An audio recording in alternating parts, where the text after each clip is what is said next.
I want to talk to you a little bit today about something that I've struggled with in my life, and I'm just hoping that as I'm honest and I put this out there, that some of you who are maybe struggling with the same thing would be encouraged today and find a path to freedom like I did.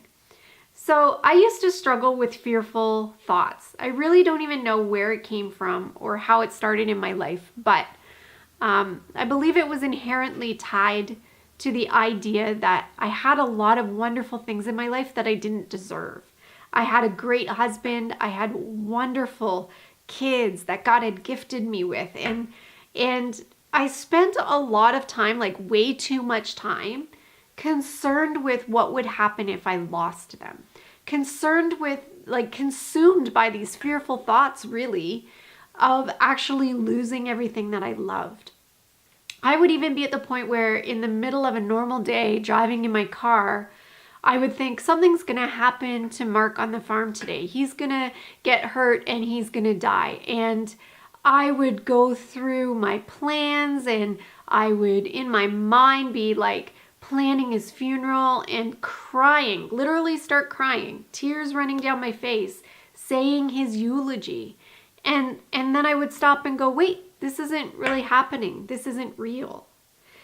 It's happened with my kids too. Oh, like when they were young, and I even remember sitting beside my son's crib just to listen to him breathe because I thought he was going to die in his sleep. And when they started driving, well, that was fun when they started driving because, I would be like, what's going to happen to them today? They're out on the road. I remember when my son actually first got his license, he took all of the kids for a drive. And I was like, well, this is great. They're all getting out of the house for a minute. But then they went down the road and I was like, oh, all of my babies are in one vehicle with this 16-year-old brand new driver. Like, what? And immediately I can just go down this path of super fearful thoughts. And so what happened is God actually really did a work in my life. And it was getting down to that lie that I talked about earlier, that actually I believed that I wasn't worthy to have these things and that God would take them away from me. And that was a lie. I don't even know where it came from, but it was deeply rooted in my heart. And I had to bring that lie to the surface and uncover it and deal with that lie. And then the fearful thoughts kind of dispelled. And what I learned is that often our fears and the things that we struggle with in our minds are related to the lies that we believe about ourselves and about God. And we battle through these things and we struggle through them. And I feel like God just wants to heal those places. He wants to reveal his character and his nature to us. He wants us to know that he's a loving father and he's taking good care of us. And whatever happens, we have him. And so I've come to this place in my life where I believe that so deeply. That's such a revelation to me that God is a good God and he gives us good gifts and good things.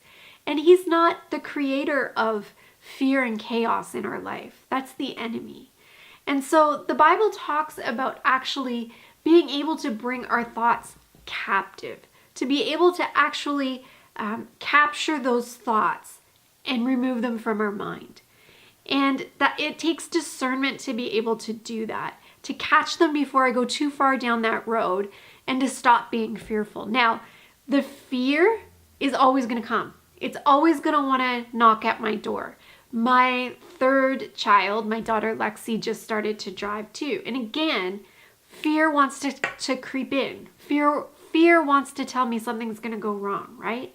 Every time there's something new, there's an opportunity for that fear to creep back in and to tell me that things are going to go terribly wrong. But what I've learned to do is to be able to go, no, that fearful thought is not of God. That is not what God says about me. It's not what he says about my family. And I'm able to take those thoughts captive and actually put them out of my mind. And sometimes they come so strongly that I actually have to pray. I have to actually just start to pray and go, God, you have given me not a spirit of fear, but a power and love and a sound mind. And I take captive over my thoughts the things that are of God and God alone. And I just pray those things out of my mind. Here's the deal. The enemy is always going to want to lie to us and bring fear into our lives.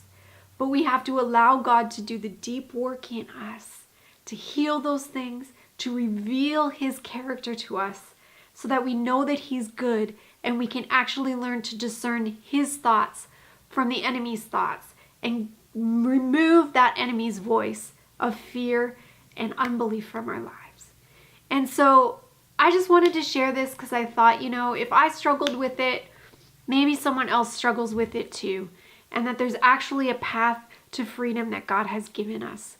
And if I can learn to find freedom from those thoughts, then you can too.